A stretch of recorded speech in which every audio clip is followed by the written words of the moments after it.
Quando tudo desabou, ninguém quis me escutar.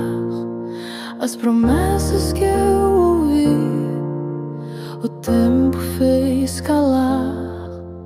As orações que eu fiz pareciam não subir, mas foi nesse vazio que comecei a te sentir. No silêncio mais profundo, quando a fé quase morreu, foi ali que teu sussurro mais real em mim nasceu.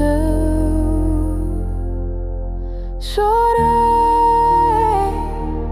no silêncio de Deus, onde o céu parece cego, mas teus olhos são meus.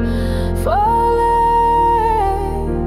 sem usar a minha voz, e no eco do meu pranto ouvi te chamando a sós.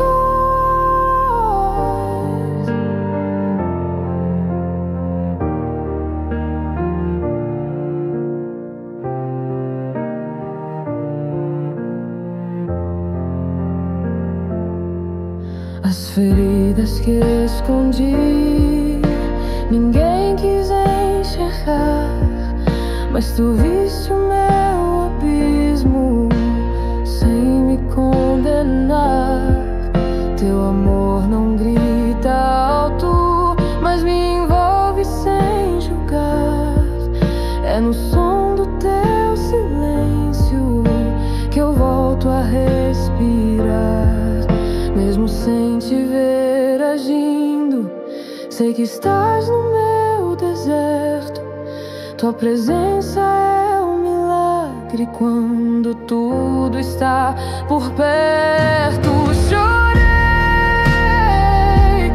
no silêncio de Deus, onde o céu parece cego, mas teus olhos são meus.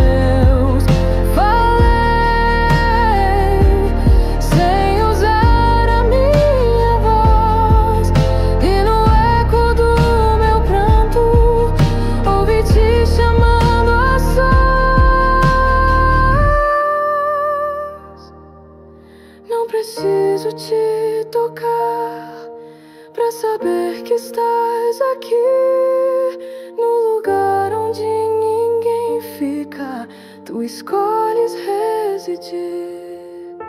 E mesmo se a dor voltar, sei pra onde devo ir.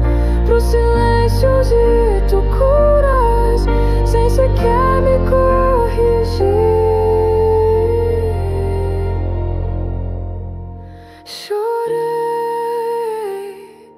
no silêncio de Deus e encontrei ali abrigo, mesmo sem um porquê. Falei com a alma em pedaços e senti tua mão me erguer, sem fazer alarde outra vez. Foi no silêncio,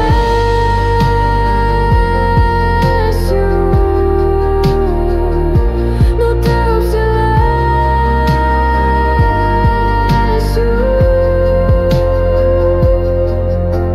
que a minha alma renasceu.